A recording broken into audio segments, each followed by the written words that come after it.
Hey, Shalom. I want to start off by giving all praise, honor, and glory to Yahweh, Bahashim Yahushua, Bahashim Rakakwadash. I want to give double honors to our apostles and elders of Great Millstone who rule well in grace and peace to you elect around the four winds, believing and pushing this truth in all sincerity. May the blessing of election be upon your houses. This is your fellow servant, Rokalia from the GMS Orlando camp, coming at you with another impromptu lesson. The title of tonight's lesson is Make You Ready to Thy Battle. All right, make you ready to thy battle. All right, because the battlefield is starting to heat up here in America, Babylon the Great. All right, and there's a few things I want to touch on tonight. Lord, when this is edifying unto you elect, because pursuing to Revelation 12 and 12, the devil is getting ready to come down with great wrath. All right, which let's just go ahead and get that right now. All right, this is Revelation 12 and verse 12. And if you've been noticing, there are a lot of precepts that are being brought out more frequently here these past couple of months. All right, precepts like Revelation 12 and 12, Revelation 13 and 16, Revelation 17 and 12, Isaiah 19, Daniel 12, Habakkuk, the second chapter, and we can keep going. All right, but there are certain precepts that are being brought out more frequently here in these latter days for a reason. All right, that frequency of prophecy, end time prophecy, is being pushed very heavily in the earth. All right, the Lord has truly gotten the ball moving regarding prophecy. And there's a lot of things in the works right now. All right, there are a lot of things in the works. There's famine. We have pestilence, earthquakes in diverse places. The love of many is waxing colder. All right, you have these wars and rumors of wars. You have the infrastructure being set up for the mark of the beast. There's a lot going on right now concerning end time prophecy. And you have certain precepts that are being brought out at a more frequent rate for a reason, and that's a sign, to those who are watching, as to what the Lord is doing in the earth and how speedily the Lord is moving in the earth and how close we are, to the Lord destroying this wicked kingdom, man. The Lord is close to bringing this bitch up out of here. America is circling the drain as we speak. And the Lord is showing us, man, the Lord has been saying the same thing over and over for the past couple of months. Just speaking as a man, that's something that I've been noticing through the Spirit. There's a certain precepts that are brought out frequently. And it's because the Lord is trying to send a message. Hey, listen, I'm doing it. All right. I'm making a quick work in the earth. Pay attention. All right, be vigilant, because he's getting ready to make a quick work in the earth, man. And now we're entering into that time, like the scriptures say in Ecclesiastes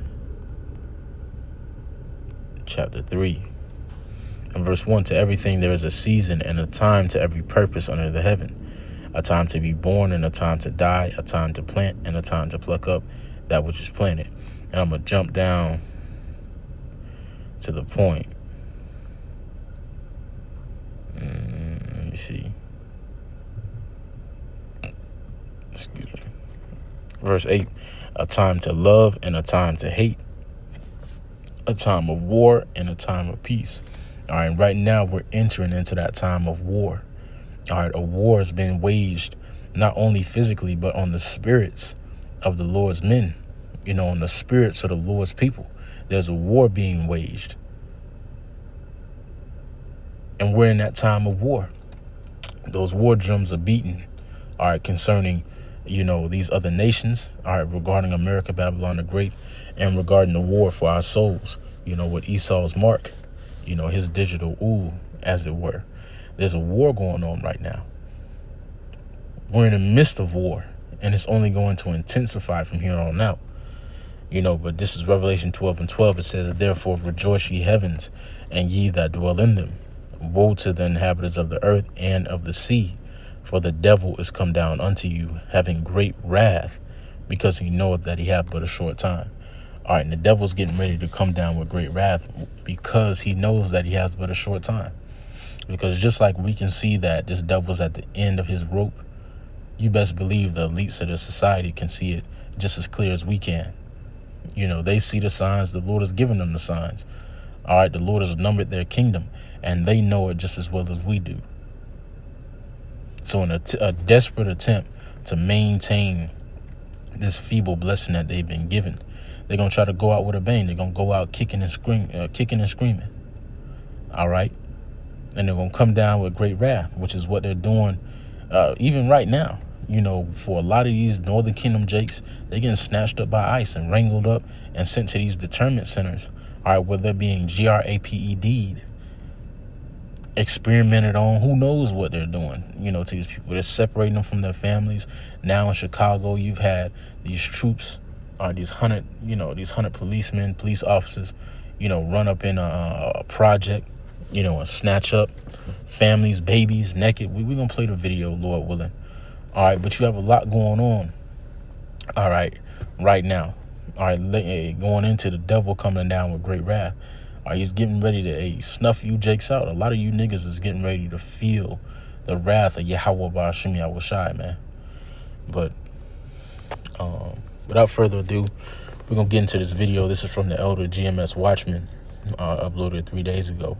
And this is going into that meeting with Pete Hegseth, all right, and them 800 generals that were assembled over there in Virginia, all right, to discuss the trajectory, you know, of the American military and where Trump wants to, head this, new regime, as it were, which is basically is headed toward martial law and Esau, establishing himself as God in the earth, but and subjecting these people. But let's take a listen. Understand where they're taking the department and the joint force. And today we have the unprecedented opportunity and honor to hear directly from the Secretary of War and our Commander-in-Chief. Together, you and I and our civilian leaders have the honor of leading the finest military in the world. And we must seize every opportunity every day to prepare our joint force for the future. I am deeply humbled to serve. And as the war has been waged, the war is going to start first internally. Esau is going to wage war internally to get all of his, all of the people under his subjection. And then the Lord is ultimately going to wage war against him with these other nations to destroy him. But Esau is going to come with this. He's going to wage war first on his own people, so-called his own citizens. With each and every one of you. And now it is my distinct honor to introduce our nation's Secretary of War, the Honorable Pete Hegseth.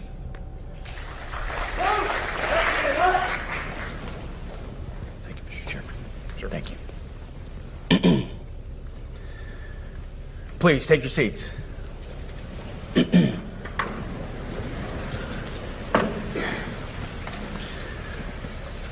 Well, Mr. Chairman, the Joint Chiefs, generals, admirals, commanders, officers, senior enlisted, NCOs, enlisted, and every member of our American military, good morning. Good morning and welcome to the War Department. Because the era of the Department of Defense is over. You see, the motto of my first platoon was those who long for peace must prepare for war. This is, of course, not a new idea. This crowd knows that. The origin dates to the 4th century Rome and has been repeated ever since, including by our first commander-in-chief. Right, and they're going back to the tactics they used in ancient Rome, which failed them back in the day. And it's going to lead them to another failure here in these up and coming years or days or months, whenever the Lord sees fit. But it's going to lead them to yet another failure. Following the same blueprint that failed centuries ago isn't going to take you to another destination. But in true barbaric, idiotic fashion, Esau's going to follow the same old thing because he's a natural fool. George Washington, the first leader of the War Department. It captures a simple yet profound truth.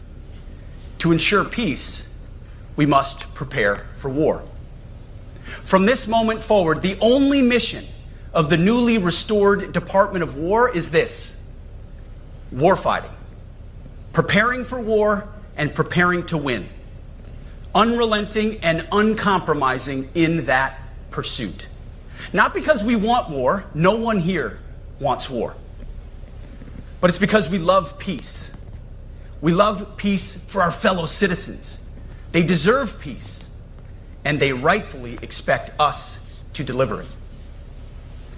Our number one job, of course, is to be strong so that we can prevent war in the first place.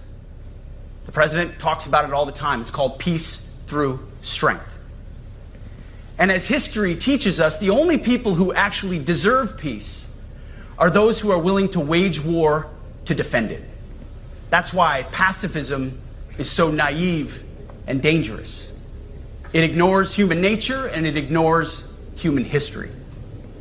Either you protect your people and your sovereignty, or you will be subservient to something or someone. And this is basically Esau trying to galvanize, his military, his troops, trying to stir up that spirit of war in them. Like he stated in the beginning, the age of defense is over. It's time for war. And that war is going to first start off at home base.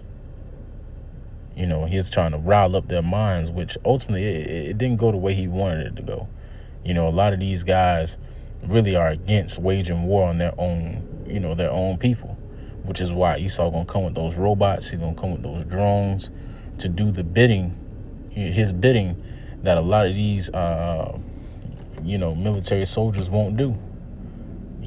Those drones and robots don't have a soul. They don't have a conscience. They'll carry out any malicious order.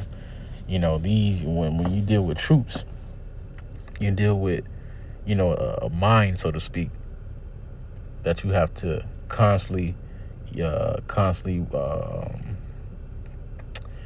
slack it, the word just slipped, that you have to constantly surveil. The truth as old as time. And since waging war is so costly in blood and treasure, we owe our republic a military that will win any war we choose, or any war that is thrust upon us. Should our enemies choose foolishly to challenge us, they will be crushed by the violence, precision, and ferocity of the War Department. In other words, to our enemies, F-A-F-O.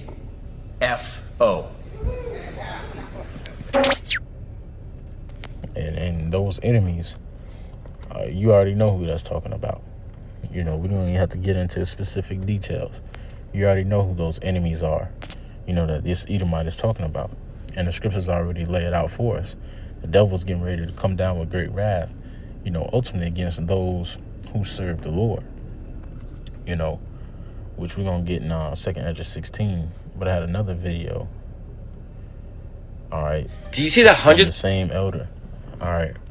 Hundreds of agents just raided an entire complex in Chicago, dragging kids out naked. And this just happened. I believe this just happened earlier today, if I'm not mistaken.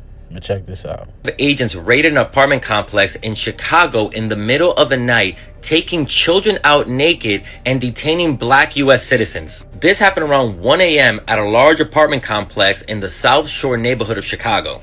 Over 300 agents from ICE, FBI, ATF, and other agents showed up to the apartment complex. They came with helicopters, some people saying they saw Black Hawk helicopters, and it seems like they also came hidden in budget and U-Haul trucks. Officials from the government said that they did this because they were looking for 6 high-priority targets, including suspected members of Tren de Aragua. Even though they never showed a warrant while they were there, and they have not confirmed if they actually detained anyone that is a member of Tren de Aragua. Agents went into nearly all of the 100 apartments that were in the complex. They were busting down doors and dragging people out of their beds. There are reports of kids being zip-tied and being taken out buck naked. Black residents who are U.S. citizens also said that they were dragged out of their apartments. They were held at gunpoint, asked to give their name, date of birth, and asked if they had any warrant. They also separated people, black people in one van and immigrants in the other van. Reports say that between 30 to 40 people were disappeared that night. Activists are trying to figure out who were the people that were disappeared since the government is not giving any information on the individuals. This raid should be a reminder that they're coming for all of us. Look, white supremacists have done a great job of separating the black and Latino community, especially during the last election. They separated us so then they can come and hunt us down. They don't care about any of us because of the color of our skin. And to any white people seeing this and say, not my problem, remember Donald Trump just said that US cities should be training grounds for the military. And they're starting, as always, with black and brown bodies. And that's how it is, baby. And that's how the Lord said it would be. It's the second Esdras chapter 16. I'm going to start at verse 37. Behold, the plagues draw nigh, and are not slack.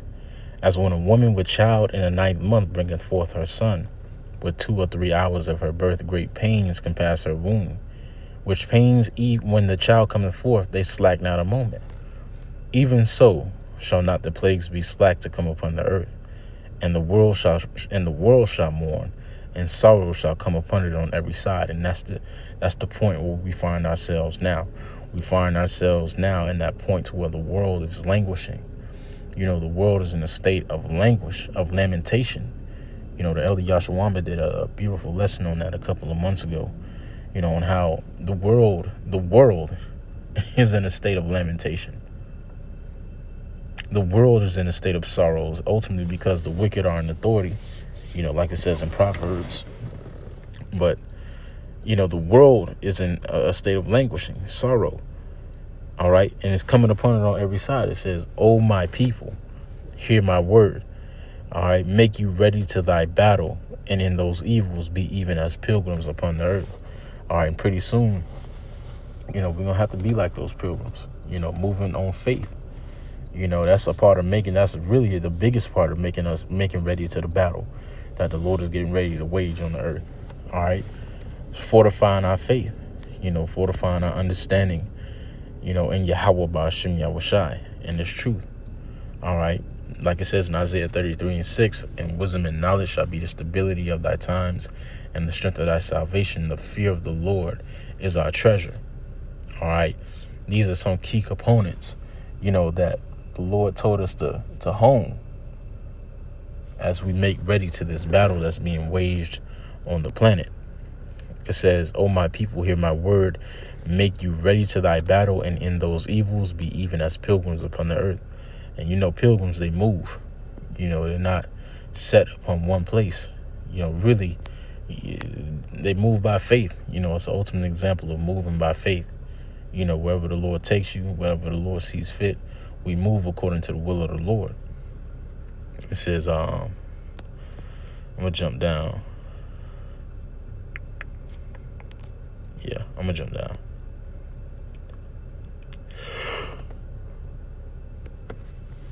Excuse me. Verse 68. "For behold, the burning wrath of a great multitude is kindled over you, and they shall take away certain of you, and feed you, being idle with things offered unto idols." Which, going into those 2/3, they're going to be fed with that chip. When Esau come down with that great wrath, these niggas are already idle. So they're going to be fed with this chip, man. It says, "And they that consent unto them shall be had in derision and reproach and trodden underfoot. For there shall be in every place and in next cities a great insurrection upon those that fear the Lord." And this is the time that we're coming into. But it's nothing to fear, for those of us that are hopefully elect. It's something just to prepare for and something to understand. That it's all ultimately the will of the Heavenly Father, and it's all necessary in order to get to what we've been praying for, which is the kingdom of heaven, Yahweh's dominion. There's certain things that we have to go through on this side of life that the Lord is preparing us for, that we must go through. It's a part of our journey. It was a part of Yahweh's, and it's a part of ours. We have to go through some level of straits and some level of uncertainty and pain in order to enter into the kingdom. We have to go through some sort of tribulation. Like it says in Acts 14:22, through much tribulation, we shall enter into the kingdom of heaven. But it says, and make no mistake, fear is a part of the flesh, but ultimately that's why the Lord has us training and honing our spirits, because ultimately as that fear, starts to creep in, the spirit will overtake it ultimately. You know, the spirit of Yahweh Ba'ashem Yahushai will ultimately take over, Lord willing. But it says, for there shall be in every place and in the next cities a great insurrection upon those that fear the Lord. They shall be like madmen, sparing none, but still spoiling and destroying those that fear the Lord. Now, they are already spoiling and destroying those who don't fear the Lord. You know, how much more for those who do? It says, then shall they be known who are my chosen, and they shall be tried as the gold in the fire. Hear, O ye my beloved, saith the Lord, behold, the days of trouble are at hand, but I will deliver you from the same. And that's something to keep in mind. All right, the days of trouble are at hand, but the Lord is ultimately going to deliver his elect. Lord willing, we're that number. All right, so these things are going to continue to intensify. There are going to be more raids. There are going to be more riots. There are going to be more stringent conditions put on society, put on the cities. There are going to be more movements coming from Esau's military against the people and against those who fear the Lord. But ultimately, they're not going to get the victory. You know, the Lord is going to intervene, you know, on the behalf of his elect. With that being said, Lord wants to edify into elect. I want to give all praise, honor, and glory to Yahweh, Bahashem Yahushai, Bahashem Ruach, and double honors to our apostles and elders of Great Millstone who rule well. Grace and peace to you elect around the four winds, believing and pushing this truth in all sincerity. Shalom. Stay up.